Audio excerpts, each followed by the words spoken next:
प्यारे दोस्तों, दीपावली के अगले दिन बाद ही गोवर्धन पूजा की जाती है। लोग इसे अन्नकूट के नाम से भी जानते हैं। इस त्योहार का भारतीय लोक जीवन में काफी महत्व है। इस त्योहार में प्रकृति के साथ मानव जीवन में सीधा संबंध दिखाई देता है। इस पर्वत की एक लोक कथा है। गोवर्धन पूजा में गायों की पूजा की जाती है। शास्त्रों में बताया गया है गाय उसी प्रकार पवित्र होती है जैसे नदियों में गंगा होती है। गाय को देवी लक्ष्मी का स्वरूप भी कहा गया है। देवी लक्ष्मी जिस प्रकार सुख समृद्धि प्रदान करती हैं, उसी प्रकार गौ माता भी अपने दूध से स्वास्थ्य रूपी धन प्रदान करती हैं। इनका बछड़ा खेतों में अनाज उगाता है, इसलिए गौ सबकी गौ माता है और इसकी सब पूजा करते हैं। जब कृष्ण ने मूसलाधार बारिश से बचने के लिए गोवर्धन पर्वत को अपनी सबसे छोटी अंगुली पर उठाकर रखा और गाय गोपिका है उसकी छाया में सफल पूर्वक रही। 7वें दिन भगवान कृष्ण ने गोवर्धन पर्वत को नीचे रखा और हर वर्ष गोवर्धन पर्वत की पूजा करके अन्नकूट उत्सव मनाने की आज्ञा दी। तभी से यह उत्सव अन्नकूट के नाम से मनाया जाने लगा। आइए जानते हैं थोड़ा बहुत गोवर्धन पर्वत के बारे में। एक बार देवराज इंद्र को अभिमान हो गया था। देवराज का अभिमान चूर करने हेतु भगवान श्री कृष्ण, जो श्री हरि विष्णु के अवतार हैं, उन्होंने एक लीला रची। प्रभु की इस लीला में योग हुआ कि एक दिन उन्होंने देखा कि सभी ब्रजवासी उत्तम पकवान बना रहे हैं और किसी की पूजा की तैयारी में जुटे हैं। श्री कृष्ण ने बड़े ही भोलेपन से माता यशोदा से प्रश्न किया, मैया, ये आप लोग किनकी पूजा की तैयारी करने में लगे हो? कृष्ण की बातें सुनकर मैया बोली, लल्ला, हम देवराज इंद्र की पूजा के लिए अन्नकूट की तैयारी कर रहे हैं। मैया के ऐसा कहने पर श्री कृष्ण बोले, मैया, हम इंद्र की पूजा क्यों करते हैं? मैया ने कहा, वो वर्षा करते हैं जिससे अपने खेतों में अन्न की पैदावार होती है, उनसे हमारी गायों को चारा मिलता है। यह बात सुनकर भगवान श्री कृष्ण बोले, हमें तो मैया गोवर्धन पर्वत की पूजा करनी चाहिए क्योंकि हमारे गायें वहीं चरती हैं। इस सृष्टि से गोवर्धन पर्वत ही पूजनीय है और इंद्र तो कभी दर्शन भी नहीं देते और वो पूजा न करने पर क्रोधित भी होते हैं। अतः ऐसे अहंकारी की पूजा नहीं करनी चाहिए। कृष्ण की लीला ही न्यारी थी। श्री कृष्ण की बातें मानकर सभी ब्रजवासी गोवर्धन पर्वत की पूजा करने लग गए। देवराज इंद्र ने इसे अपना अपमान समझा और मूसलाधार बारिश शुरू कर दी। प्रलय के समान वर्षा देखकर सभी ब्रजवासी भगवान श्री कृष्ण को कोसने लगे। सब इनका कहना मानने से हुआ है। तब मुरलीधर ने अपनी मुरली कमर में डाली और अपनी कनिष्ठ अंगुली से पूरा गोवर्धन पर्वत उठा लिया और सभी ब्रजवासियों को अपने गाय और बछड़ों समेत शरण लेने के लिए बुलाया।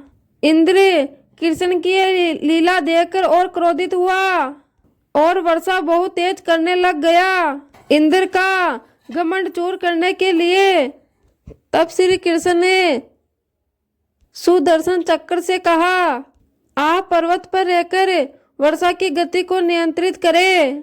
और अपने शेष नाग से कहा, आप मेढ़ बनाकर पानी को पर्वत की तरफ आने से रोके। इंद्र लगातार 7 दिन तक वर्षा करने लग गया। इंद्र लगातार 7 दिन तक मूसलाधार बारिश करते रहे। तब उन्हें एहसास हुआ कि उनका मुकाबला करने वाला कोई आम इंसान नहीं है। ये कहकर वो ब्रह्मा जी के पास पहुँचे और सब वृतांत ब्रह्मा जी को कह सुनाया। ब्रह्मा जी ने इंद्र से कहा, आप जिस कृष्ण की बात कर रहे हो वो भगवान विष्णु के साक्षात अंश हैं। भगवान ब्रह्मा जी के मुंह से यह बात सुनकर देवराज इंद्र बहुत ही दुखी हुए और श्री कृष्ण से कहने लगे, हे प्रभु, मैं आपको पहचान नहीं सका। मैं ये बहुत बड़ी भूल कर बैठा। आप दयालु और कृपालु हैं, इसलिए स्वामी आप मेरी भूल क्षमा करें।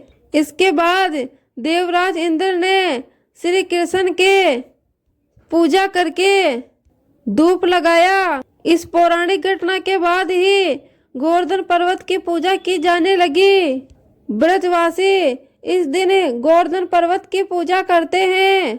गाय बैल को इस दिन स्नान करा के उन्हें रंग लगाया जाता है और उनके गले में नई नई रस्सियां डाली जाती हैं। गाय और बैलों को गुड़ और चावल मिलाकर खिलाया जाता है। आइए जानते हैं गोवर्धन पर्वत की पूजा विधि। इस दिन सुबह सुबह गाय के गोबर से गोवर्धन पर्वत की छवि बनाई जाती है, जिन्हें फूलों और पेड़ियों की डालों से सजाया जाता है।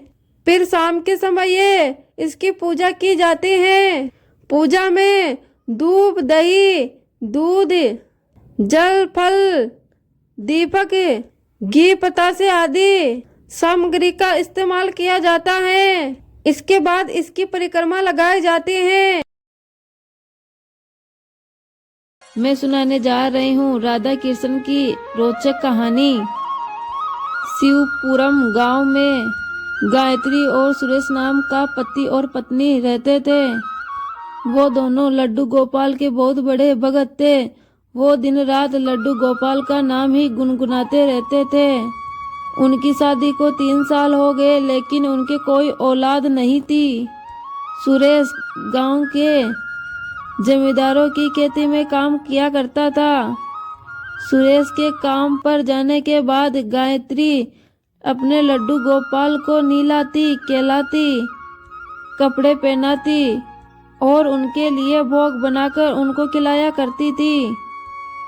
ये देखो लल्ला, मैंने अपने हाथों से मेरे लल्ला के लिए खीर बनाई है और ये माखन भी मेरे लल्ला के लिए ही है। मेरे लल्ला को माखन बहुत पसंद है ना, खाओ मेरे लल्ला खाओ। गायत्री जो भी लड्डू गोपाल को खाना खिलाती वो खुशी खुशी खा लेते थे। गायत्री कहती, लड्डू गोपाल जी अब सचमुच में मेरी सुनी गोद को भर दो ना। मेरी गोद में आप लड्डू गोपाल बनकर आ जाओ ना, और समाज जो मुझ पर भांज का कलंक लगाते हैं आप आकर उसे हटा दो ना प्रभु। शाम को सुरेश काम से लौट आता है। ये लो गायत्री, कल हमारे लड्डू गोपाल को इन लड्डुओं का भोग लगा देना। इन्हें ये लड्डू बहुत पसंद है ना। उन दोनों की भक्ति देखकर कृष्ण कन्हैया ने उन्हें आशीर्वाद दिया और ठीक 9 महीने बाद गायत्री ने एक सुंदर बेटे को जन्म दिया। दोनों ने उसका नाम कान्हा रखा। अब गायत्री और सुरेश और ज्यादा लड्डू गोपाल का ध्यान रखने लगे और साथ ही अपने बेटे कान्हा पर भी खूब ध्यान देते थे। धीरे धीरे कान्हा 6 साल का हुआ और कान्हा देखता है कि उनके माता पिता लड्डू गोपाल की खूब सेवा पूजा करते हैं। एक दिन कन्हैया ने अपनी माँ से पूछा, माँ ये कौन है जो आप इनकी इतनी सेवा पूजा करती हो? गायत्री अपने बेटे की बात सुनकर बोली, बेटा ये तेरा बड़ा भाई है। जैसे तू मेरा बेटा है वैसे ही ये मेरा बेटा है। तो क्या माँ मैं अपने भाई के साथ खेल सकता हूँ? हाँ बेटा जरूर खेल सकते हो। अब कान्हा हर वक्त लड्डू गोपाल के साथ खेलता और उन्हें अपने साथ ही सुलाया करता था। कुछ दिनों बाद सुरेश ने कान्हा का एडमिशन एक स्कूल में करवा दिया। कान्हा बोला, बाबा मैं लड्डू गोपाल को भी अपने साथ लेके जा रहा हूँ। ये भी तो पढ़ाई करेंगे। सुरेश बोला, नहीं बेटा, ये पहले से ही बहुत ज्ञानी और बुद्धि वाले हैं। लेकिन कान्हा का बिल्कुल भी पढ़ाई में मन नहीं लगता। गायत्री लड्डू गोपाल से प्रार्थना करती, हे लड्डू गोपाल, मेरे कान्हा की पढ़ाई में मदद करो। फिर एक दिन लड्डू गोपाल जी राधा के साथ एक लड़के और लड़की का भेष बदलकर कान्हा से मिले और कान्हा से बोले, मेरा भी पढ़ने का बहुत मन करता है, क्या तुम हम दोनों को भी अपने साथ स्कूल ले चलोगे? कान्हा उन्हें देखकर बोला, तुम कौन हो? मेरा नाम लड्डू गोपाल है, मैं यही पास के गांव में रहता हूँ और ये मेरी दोस्त राधा है। कान्हा बोला, मैं तुम्हें मेरे साथ स्कूल तो नहीं ले जा सकता, लेकिन मेरा पढ़ाई में मन नहीं लगता, क्या तुम दोनों मेरी जगह स्कूल जा पाओगे? लड्डू गोपाल बोला, ठीक है, लेकिन ये बात किसी को पता नहीं चलनी चाहिए। गोपाल ने चुटकी बजाते ही स्कूल की ड्रेस का रूप ले लिया और कान्हा का बैग अपने पास ले लिया। लड्डू गोपाल स्कूल चल दिए और साथ ही राधा भी लड्डू गोपाल के साथ स्कूल चल पड़ी। सारा दिन लड्डू गोपाल और राधा ने खूब पढ़ाई की। लंच के समय ये दोनों लंच करते और दूसरे बच्चों के साथ खेलते और दूसरों बच्चों के साथ उनकी पढ़ाई में भी खूब मदद करते। शाम को जब दोनों स्कूल से पढ़कर लौटे तो उन्होंने कान्हा को बहुत ही अच्छे तरीके से उस पढ़ाई के बारे में समझाया और कान्हा को सब कुछ अच्छे से समझ आ गया। ऐसा सिलसिला रोज चलता रहा। कान्हा बस अब परीक्षा देने ही स्कूल जाया करता था और वो हमेशा स्कूल में फर्स्ट स्थान पर आया करता था।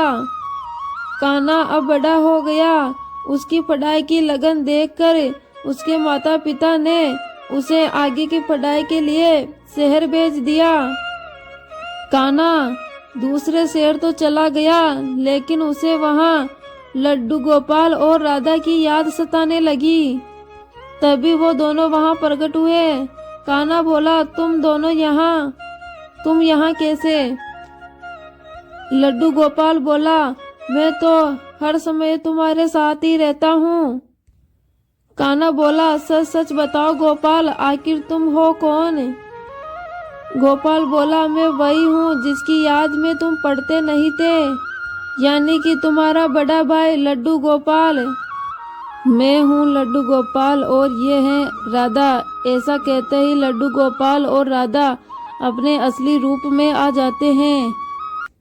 कान्हा उनको असली रूप में देखकर बोलते हैं, मैं धन्य हो गया प्रभु। और अब कान्हा ने आगे की पढ़ाई खूब ही मेहनत करके की।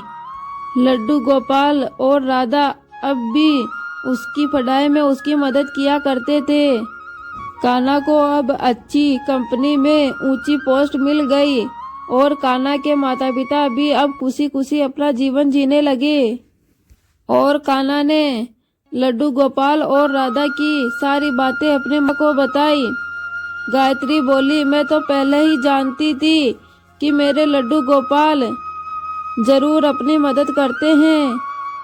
आज हमारी खुशियों का कारण वही है। तीनों ने लड्डू गोपाल और राधा रानी को धन्यवाद दिया और खुशी खुशी अपना जीवन व्यतीत करने लगे। तो प्यारे दोस्तों, ये थी राधा और कृष्ण की रोचक कहानी। कहानी कैसी लगी कमेंट बॉक्स में कमेंट करके जरूर बताएं।